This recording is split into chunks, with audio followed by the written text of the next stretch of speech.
Assalamualaikum warahmatullahi wabarakatuh. Ada satu pertanyaan, apakah perbuatan atau tindakan yang dengan menggunakan alat yang digunakan oleh seorang untuk melakukan penganiayaan, tapi ternyata tidak kena atau tidak mengenai tubuh dari korban, apakah bisa dipidana? Pasal 351 ayat 1 Kitab Undang-Undang Hukum Pidana, di situ secara gamblang disebutkan bahwa barang siapa dengan sengaja membuat luka, membuat sakit orang lain, maka dapat dipidana. Namun pertanyaannya, ternyata apa yang saya sampaikan tadi bahwa alat yang digunakan tidak mengena terhadap tubuh dari korban. Tapi korban, pertanyaan berikutnya, apakah korban terjatuh? Kalau kemudian ternyata korban terjatuh dan menyebabkan luka, maka luka yang diakibatkan karena penggunaan alat itu meskipun tidak kena, maka bisa dikatakan perbuatan itu adalah perbuatan sebagaimana diatur di dalam Pasal 351 ayat 1. Namun apabila ternyata penggunaan alat itu tidak menyebabkan luka, tidak menyebabkan sakit kepada korban, maka tidak bisa dijerat dengan Pasal 351. Kalaupun bisa, maka itu percobaan atau diistilahkan dengan pugging.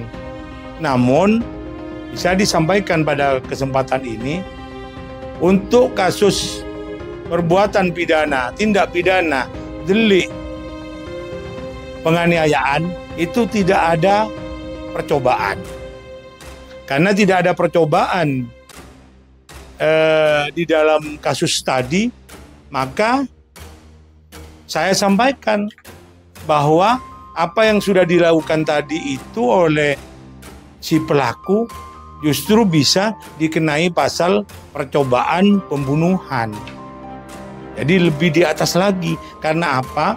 Karena alat yang digunakan dari awal untuk mencederai korban itu sudah dugaan bahwa alat itu bisa mematikan apabila mengenai korban. Apalagi korban tidak terkena alat yang digunakan oleh pelaku, itu bukan karena pelaku tetapi karena memang korban yang berkelit. Sehingga di sini jelas bahwa pasal 340 Kitab Undang-Undang Hukum Pidana, yaitu ada bahwa pelaku berniat untuk mencabut nyawa orang lain dengan rentetan perencanaan-perencanaan yang sebagaimana dimaksud, dengan alat yang digunakan merupakan alat yang mematikan apabila mengenai tubuh korban, saya kira pasal ini bisa dikenakan. Jadi pasal 351 ayat 1 KUHP, apabila ternyata karena menggunakan alat itu menyebabkan luka meskipun tidak kena tetapi jatuh dan lain sebagainya, apabila dikenakan tidak kena, maka ya bisa dengan hukuman percobaan untuk 351. Namun bisa dikenakan pasal percobaan untuk pasal dugaan perencanaan pembunuhan. Saya kira itu. Terima kasih. Akhirul kalam. Wassalamualaikum warahmatullahi wabarakatuh.